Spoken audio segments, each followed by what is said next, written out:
In a peaceful village nestled among the hills, there lived a young woman named Alina.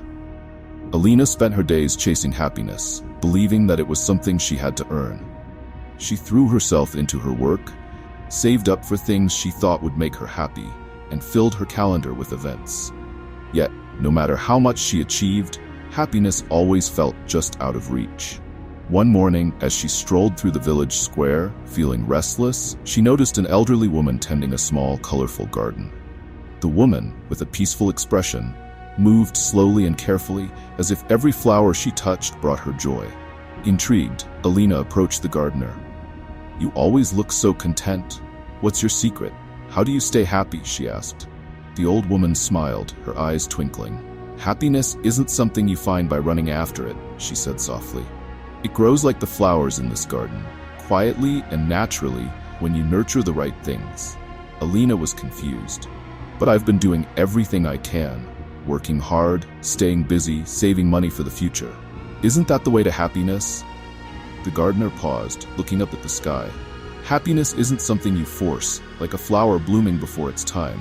It comes from the simple things, from tending to your life with care and patience, just like I tend to this garden."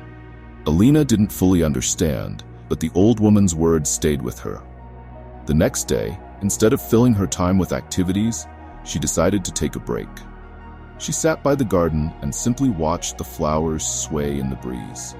She listened to the birds, felt the warmth of the sun on her skin, and for the first time in a long while, she wasn't chasing anything, just being present. As the days passed, Alina realized that happiness was not in the things she had been pursuing, but in the quiet moments she had overlooked. It was in the cup of tea she sipped slowly in the morning, the laughter shared with a friend, the feeling of the earth beneath her feet as she walked through the village. One day she returned to the gardener, a new lightness in her heart. "I think I understand now," Alina said. "Happiness isn't a prize to be won, is it? It's something that grows from within when I stop chasing it." The old woman smiled. "Exactly. It's not in the future or in what you achieve. It's in the here and now, in the small moments of peace you create for yourself." From that day on, Alina lived differently. She still worked, still saved, but she no longer chased happiness like a distant goal. Instead, she found joy in the simple moments of her daily life, like the way the sun felt on her face or the sound of the rain at night. She realized that happiness was already within her, waiting to be noticed all along.